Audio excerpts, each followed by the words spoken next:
अध्यक्ष जी, तो संविधान निर्माताओं ने भारत के संविधान की परिवेचना में ये सुनिश्चित किया कि भारत एक संप्रभुता और लोकतांत्रिक गणराज्य के तौर पे गठित किया जाएगा। और जब संविधान का 42वां संशोधन हुआ तो उस परिवेचना में दो और शब्द जोड़े गए, समाजवाद और पंथ निरपेक्षता। और उस स्वरूप में आज वर्ष 2025 में भारत का जो गणतंत्र है, गणराज्य है, ये उस स्वरूप में गठित है। अध्यक्ष जी, भारत के एक लोकतंत्र में, इस लोकतंत्र में दो सबसे बड़े भागीदार हैं। एक अवाम, 98 करोड़ वो लोग जो मतदान करते हैं, और भारत के राजनीतिक दल जो विशेष तौर के ऊपर उस चुनाव में हिस्सा लेते हैं। संविधान के निर्माताओं ने यह सुनिश्चित किया 1946 से लेकर 1939 तक कि धर्म, जात, मजहब, फिरका सबसे ऊपर उठकर हर भारतवासी को, हर भारत के नागरिक को जो 21 साल की उम्र से ज्यादा है, उसे मतदान का हक दिया जाए। और ये उस समय हुआ जब बहुत सारे ऐसे मुल्क थे जहां पर मतदान का हक एक बहुत ही संकीर्ण तौर पे दिया जाता था। और आज मुझे ये कहने में कोई संकोच नहीं है कि पिछले 78 साल में अगर सबसे बड़ा कोई चुनाव सुधार हुआ, वो भारत के पूर्व प्रधानमंत्री श्री राजीव गांधी जी ने किया, जब उन्होंने 1979 में, 88-79 में, मैं भारतीय राष्ट्रीय छात्र संगठन का राष्ट्रीय अध्यक्ष था, NSUI का, हमारी मांग के ऊपर उन्होंने करोड़ों करोड़ों जो भारत के नौजवान हैं उनको मत का अधिकार दिया, जब मतदान की आयु सीमा 21 से घटाकर 18 वर्ष की गई। इससे बड़ा चुनाव सुधार पिछले 78 वर्ष में इस मुल्क में और कोई नहीं हुआ। अब जब संविधान की संरचना हो रही थी अध्यक्ष जी, तो ये जो सारा लोकतंत्र का ताना बाना है, इसको चलाने के लिए एक न्यूट्रल एम्पायर भी चाहिए था। और संविधान के निर्माताओं ने चुनाव आयोग का गठन किया। उस समय यह चर्चा चली कि क्या चुनाव आयोग एक स्थायी संस्था होनी चाहिए या अस्थायी संस्था होनी चाहिए। और जब 15 जून 1949 को 1949 जब डॉक्टर बाबा साहब भीमराव अंबेडकर जी ने ड्राफ्ट आर्टिकल 289 प्रस्तुत किया चुनाव आयोग को लेकर, उस पे बोलते हुए शिवबिनलाल सक्सेना जो उस सभा के सदस्य थे, उन्होंने कहा, और मैं कोट करना चाहता हूं, our constitution provides for the dissolution of the legislature when a no confidence is passed. So it is quite possible that elections to the various legislatures in the province and the center will not be concurrent. Every time some election or the other will take place somewhere. It may not be so in the very beginning or in the very 5 or 10 years, but after 10 or 12 years, at every moment, some election in some province will be going on. और उनकी बात से इत्तेफाक रखते हुए doctor बाबा साहब भीमराव अंबेडकर जी ने यह सुनिश्चित किया कि चुनाव आयोग एक स्थायी संस्था होगी। मैंने ये अंश इसलिए पढ़े हैं क्योंकि देश में वन नेशन वन इलेक्शन के ऊपर बहस चल रही है। पर अगर आप इस संविधान सभा की जो प्रोसीडिंग्स है उसको अपने संज्ञान में लें, तो संविधान निर्माताओं ने यह देख लिया था कि भारत में 10-12 साल बाद अलग अलग समय पे अलग अलग राज्यों में चुनाव होंगे। तो इससे एक बहुत बड़ा प्रश्न खड़ा होता है कि ये एक देश एक चुनाव का कोई औचित्य बचता है कि नहीं, इसके ऊपर चर्चा करने की जरूरत है, क्योंकि संविधान के जो निर्माता थे उन्होंने इसको अपने संज्ञान में लेकर ये उस समय कहा था कि इस देश में अलग अलग समय पे अलग अलग चुनाव होते रहे। अब चुनाव आयोग को अख्तियार दिए धारा 324 से लेकर 329 के तहत, और उस चुनाव आयोग से सब लोगों की उम्मीद थी कि वो एक निष्पक्ष एम्पायर होकर काम करेगा। पर मुझे बहुत खेद से ये बात कहनी पड़ रही है, और ये बहुत दुर्भाग्यपूर्ण बात है कि इस साइड पे बैठे बहुत सारे सदस्य और बहुत सारे इस देश में लोग ऐसे हैं जिनको चुनाव आयोग की निष्पक्षता पर आज सवालिया निशान खड़ा करने की जरूरत पड़ रही है। और अगर सबसे पहला कोई चुनाव सुधार इस देश में होना चाहिए अध्यक्ष जी, तो वो चुनाव सुधार होना चाहिए जो कानून 2023 में बना था, जो इलेक्शन कमीशन के जो सदस्य हैं उनके चयन को लेकर जो कानून बना था, जो उसकी धारा 7 है, उसकी सिलेक्शन कमेटी में माननीय प्रधानमंत्री, नेता विपक्ष लोकसभा और एक कैबिनेट मंत्री जिसको प्रधानमंत्री सुनिश्चित करते हैं, वो 3 लोगों की समिति है। मेरा ये सुझाव है कि इसमें 2 सदस्य और जोड़े जाने चाहिए, एक नेता विपक्ष राज्यसभा और दूसरा नामजद तौर पर भारत के मुख्य न्यायाधीश, the chief justice of India. तो 2 लोग सरकार से रहेंगे, 2 लोग विपक्ष से रहेंगे और एक उसमें चीफ जस्टिस ऑफ इंडिया मुख्य न्यायाधीश रहेंगे। और अध्यक्ष जी, अगर ऐसी समिति बनेगी तो फिर ठीक से खेला होगा, फिर ठीक से खेला होगा। और ये जो लोगों के मन में भ्रम है चुनाव आयोग को लेकर, उसको शांत करने में बहुत एक अहम रोल प्ले करेगा। अब मैं धारा 327 पे आता हूं संविधान की अध्यक्ष जी। धारा 327 जो संविधान की है, उसने संसद को अख्तियार दिए कि वो मतदाता सूची बनाने के लिए डिलिमिटेशन क्षेत्रों की कैसे हो, उसके लिए कानून बना सकती है। और वो कानून इस संसद ने बनाया, representation of people's act 1950, representation of people's act 1951 और रजिस्ट्रेशन ऑफ इलेक्टोरल रूल्स। और आज मैं बहुत खेद के साथ कहना चाह रहा हूं कि देश भर में एसआईआर पे चर्चा है, कई प्रदेशों में एसआईआर हो रहा है, पर मैं बहुत जिम्मेवारी से यह बात कह रहा हूं कि चुनाव आयोग के पास कानूनी तौर पर एसआईआर करवाने का कोई औचित्य नहीं है। और मैं आपको पढ़ के सुनाना चाहता हूं, जो रिप्रेजेंटेशन ऑफ पीपल्स एक्ट है 1950, उसमें चुनाव आयोग ये कहती है कि उनको जो अधिकार है वो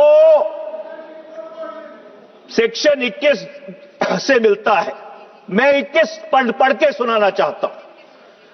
The electoral roll for each constituency. Mr. Speaker, sir, kindly mark the word each. Each constituency shall be prepared in the prescribed manner by reference to the qualifying date and shall come into force immediately upon its final publication in accordance with the rules made under this act. अब वो the said electoral roll shall unless directed by the election commission etc. ये दूसरे प्रावधान में है। अब तीसरे प्रावधान में रिप्रेजेंटेशन ऑफ पीपल्स एक्ट का जो कानून है, जो इस सदन ने बनाया है, वो कहता है notwithstanding anything contained in subsection 2, the election commission may at any time, for reasons to be recorded in writing, direct a special revision of the electoral roll for any constituency, not every constituency, for any constituency or part of a constituency in such manner as it may think fit.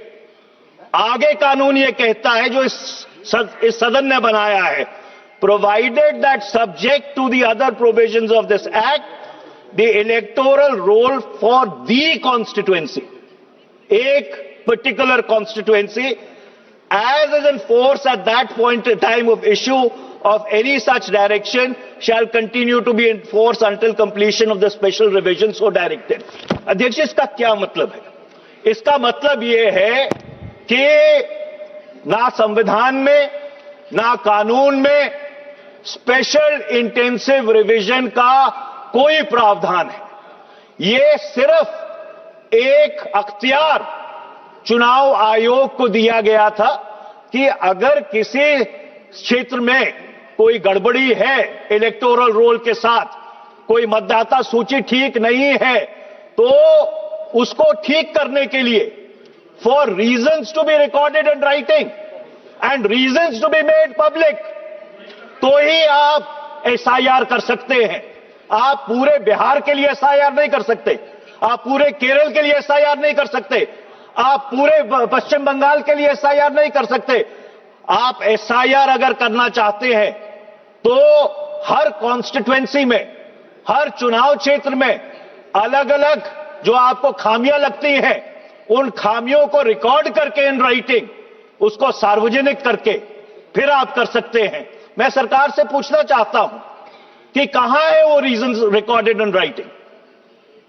सरकार को चुनाव आयोग से वो जो कारण है उनको अपने संज्ञान में लेकर सदन के पटल पर रखना चाहिए कि कौन सी कॉन्स्टिट्यूएंसी में, कौन सी चुनाव क्षेत्र में कहां पे गड़बड़ है, क्या कंप्लेंट चुनाव आयोग को मिली और उस कंप्लेंट के आधार पर क्या उन्होंने इंक्वायरी की, और क्या इंक्वायरी करने के बाद वो अगर इस निष्कर्ष पर पहुंचे हैं कि एसआईआर एक चुनाव क्षेत्र में होना चाहिए, तो उसके जो कारण है वो सार्वजनिक होने चाहिए।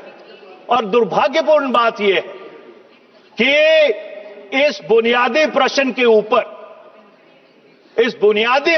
ऊपर कि चुनाव आयोग को एसआईआर कराने का अख्तियार है कि नहीं, ये दुर्भाग्यपूर्ण बात है कि अदालत में भी इसकी चर्चा नहीं हुई। ये होनी चाहिए थी।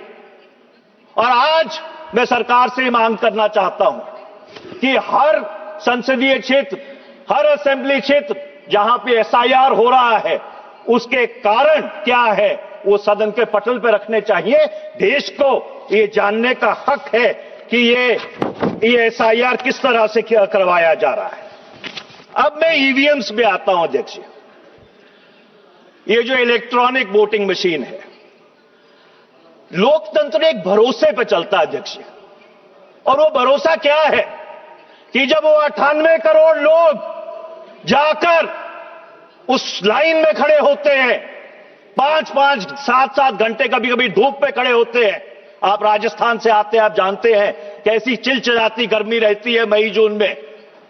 उसको यह भरोसा होना चाहिए कि जो वो वोट डाल रहा है वो सही जगह जा रहा है कि नहीं। और आज इस देश में बहुत लोगों को यह चिंता है। मैं ये नहीं कह रहा कि ईवीएम मैन्युपुलेट हो रहे हैं, मैं ये कह रहा हूं कि लोगों को इस बात की चिंता है कि ईवीएम मैन्युपुलेट हो सकते। और जब आवाम का भरोसा लोकतंत्र में टूटता है तो अराजकता फैलती है अध्यक्ष जी, अराजकता फैलती है। और इसलिए यह बहुत जरूरी है। मैंने सदन में सवाल पूछा था, किरण रिजिजू जी यहां पे है नहीं, उस समय वो कानून मंत्री थे 25 मार्च 2002 की। मैंने ये पूछा था इस सदन में, आप आसन पे थे अध्यक्ष जी, कि ये ईवीएम का सोर्स कोड किसके पास है?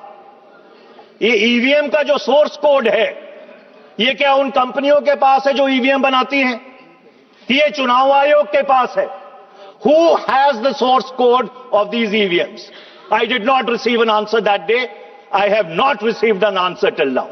और मैं आज आपके माध्यम से पूछना चाहता हूं कि सरकार को चुनाव आयोग से यह बात पूछकर हम लोगों को बतानी चाहिए कि क्या उसका सोर्स कोड जो मदरबोर्ड प्रोग्राम होता है वो उनके पास है कि उन कंपनियों के पास है जो ये मशीनें बनाते हैं।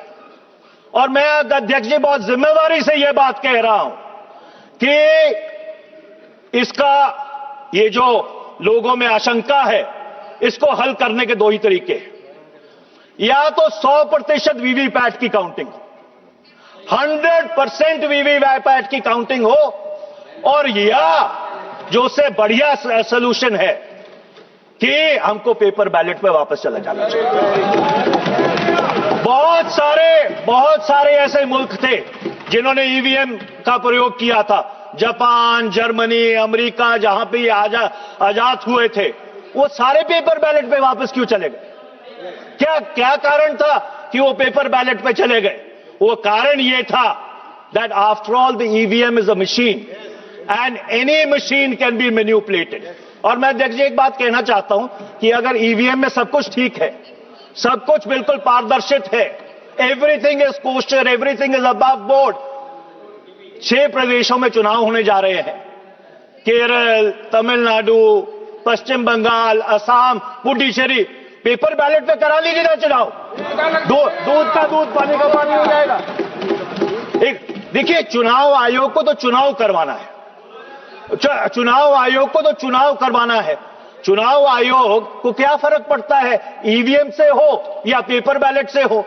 चलो अगर 3-4 दिन लग भी गए गिनती में, लोगों का भरोसा जो भारत की लोकतांत्रिक व्यवस्था है, जो भारत की बुनियाद है, जिस लोकतंत्र के बारे में हम दुनिया में गूंज गूंज के कहते हैं कि हम भारत देश के सबसे बड़ा लोकतंत्र है, उसकी विश्वसनीयता वापस आ जाएगी। अध्यक्ष जी, आज ये जो प्रश्न चिन्ह ईवीएम्स ने हमारे लोकतंत्र पर लगाया है, ये सबसे बड़ा जो सवालिया निशान है। अब मैं अगली बात पे आता हूं अध्यक्ष जी, ये जो सरकारी पैसे का दुरुपयोग होना शुरू हो गया है कि चुनाव आया, चुनाव से पहले आपने लोगों के खातों में कैश ट्रांसफर करने शुरू कर दिए। ये कैसा लोकतंत्र है? ये कैसा लोकतंत्र है कि चुनाव से 15 दिन पहले, 20 दिन पहले, महीना पहले, 2 महीने पहले आप लोगों के खातों में पैसे डालने शुरू कर देते हैं। अच्छा, और मैं इसलिए ये चिंता का विषय है, लोकतंत्र के साथ जो तो खिलवाड़ होता है, भारत के राजस्व के साथ बहुत बड़ा खिलवाड़ होता है। मैंने एक सवाल पूछा था संसद में, 24 मार्च 2025 तक जो केंद्र सरकार और राज्य सरकारों की कंबाइंड लायबिलिटीज है, जो उनकी देनदारी है, वो 2.67 लाख करोड़ है। ये देनदारी केंद्र सरकार की 196 लाख करोड़ होगी 31 मार्च 2026 को। जो combined debt to GDP ratio है वो 86.6% है आपके वर्ष 23-24 में। 18 में से 28 राज्य ऐसे हैं जिनका डेट टू जीडीपी रेशो 30% से ज्यादा है, बिहार का 37% है। मैं अध्यक्ष जी ये प्रस्ताव करना चाहता हूं कि आर्टिकल 292 और 93 के तहत इस संसद को अख्तियार है कि वो जो बोरोइंग लिमिट्स हैं, केंद्र सरकार की भी और राज्य सरकार की भी, दोनों की बोरोइंग लिमिट्स फिक्स कर सकता है। उसमें एक आर्टिकल 293A और जोड़ने की जरूरत है, और वो उस आर्टिकल को यह कहना चाहिए कि अगर केंद्र सरकार या किसी राज्य सरकार का डेट टू जीडीपी रेशो 20% से ज्यादा है, आइडियली तो 10% होना चाहिए, तो वो राज्य सरकार या केंद्र सरकार कोई कैश ट्रांसफर नहीं कर सकती। You cannot win elections at the cost of the national exchequer or the state exchequer. This will absolutely bankrupt our democracy. This will bankrupt our country. ये एक बहुत अहम प्रस्ताव है जिसको बहुत गंभीरता से इस सदन को अपने संज्ञान में लेना चाहिए। नहीं तो अध्यक्ष जी कोई राज्य सरकार बदलेगी ही नहीं। कि चुनाव आया, किसने 20,000, किसने 15,000, किसने 35,000 रुपया लोगों के खातों में डाल दिया और दोबारा आप चुन के आ गए। और जो आपके सूबे का कर्जा है वो और ऊपर चढ़ता जा रहा है। कई सूबे तो इस देश में ऐसे हैं जो इंटरेस्ट को सर्विस करने के लिए, ब्याज को सर्विस करने के लिए, ब्याज चुकाने के लिए कर्जा लेते हैं। ये किस तरह का मुल्क बनाने जा रहे हैं हम? और ये चुनाव जीतना, सरकार बनाना, this is not an end in self. हमसे पहले बहुत लोग आए, हमसे बाद में बहुत लोग आएंगे, पर अगर ये देश बचेगा, इसका लोकतंत्र बचेगा, तो ही आने वाली पीढ़ियां ये कहेंगी कि हमारे पूर्वज जो थे वो हमको एक धरोहर सौंप के गए हैं। ये इंटरजेनरेशनल इक्विटी नहीं सौंप के गए। मैं एसआईआर के बारे में एक और चीज कहना चाहता हूं अध्यक्ष जी। अगर आप एसआईआर कर रहे हैं, मेरा तो मानना यह है कि चुनाव आयोग के पास कोई लीगल बेसिस नहीं है, कानून उनको इजाजत ही नहीं देता एसआईआर करने की। पर अगर आप कर रहे हैं तो आप मशीन रीडेबल लिस्ट क्यों नहीं देते राजनीतिक दलों को? उसमें क्या आपत्ति है? अरे एक तरफ तो आप डिजिटल की बात करते हैं कि भाई हम ईवीएम से चुनाव करवाएंगे, दूसरी तरफ उसी डिजिटल पे आप मशीन रीडेबल लिस्ट भी देने के लिए तैयार नहीं है। ये कैसी विडंबना है? ये कैसा खेला हो रहा है? और आखिरी में अध्यक्ष जी, क्योंकि समय निकलता जा रहा है, आपने शुक्रवार को मुझे अपना प्राइवेट मेंबर्स बिल रखने का मौका दिया। मेरी ट्रेन छूट रही थी, आपने बहुत कृपालता की। उस समय आपने मेरे से एक सवाल किया था कि क्या एंटी डिफेक्शन लॉ को अमेंड कर देना चाहिए, और मैंने आपको कहा था कि मैं ये प्राइवेट मेंबर्स बिल 2010 में लेके आया था, 2021 में रखा था और 2025 में दोबारा से लेके आया हूं। देखिए, जब एंटी डिफेक्शन लॉ आया था उसके पीछे नियत बिल्कुल ठीक थी कि आया राम गया राम की राजनीति को रोकना चाहिए। पर हुआ क्या है, जो रिटेल प्रोसेस था वो पहले होलसेल हुआ कि 1/3 डिफेक्शन, फिर 2/3 डिफेक्शन 2003 में जब स्वर्गीय अरुण जेटली जी उसमें संशोधन लेके आए, और 2014 के बाद तो बिल्कुल ही मेगा मार्ट एक्टिविटी बन गया है। और उसकी सीधी सीधी कैजुअलिटी क्या हुई है? ये जो संसद में लोकतंत्र है वो समाप्त होता जा रहा है। ये कॉन्स्टिट्यूएंसी, कॉन्शियंस और कॉमन सेंस ये बिल्कुल इन सदनों से बाहर जा रहा है।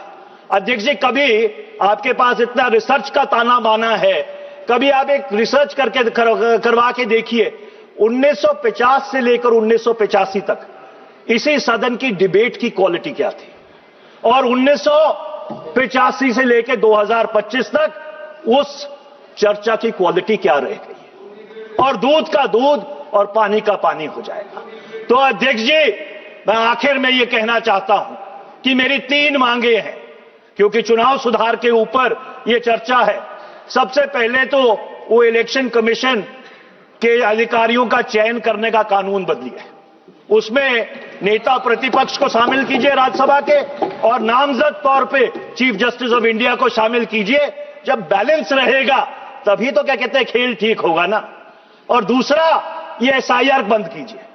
There is no provision in law which allows the SIR to go ahead. अब आप कहेंगे जी पहले जो सारी एसआईआर हुई वो क्या अवैध थी? और मेरा जवाब बिल्कुल सीधा है, multiple wrongs don't make a right.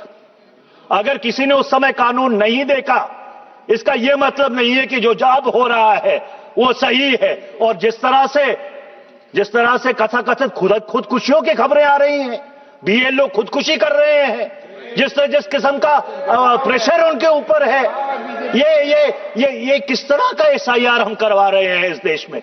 और तीसरा और मेरा आखिरी आपसे अनुरोध यह है कि ये जो सरकारी पैसे से जो ये डायरेक्ट कैश ट्रांसफर चुनाव से पहले होते हैं, ये डायरेक्ट कैश ट्रांसफर को बिल्कुल बंद करवाना चाहिए, क्योंकि ये पूरी तरह से लोकतंत्र के खिलाफ है।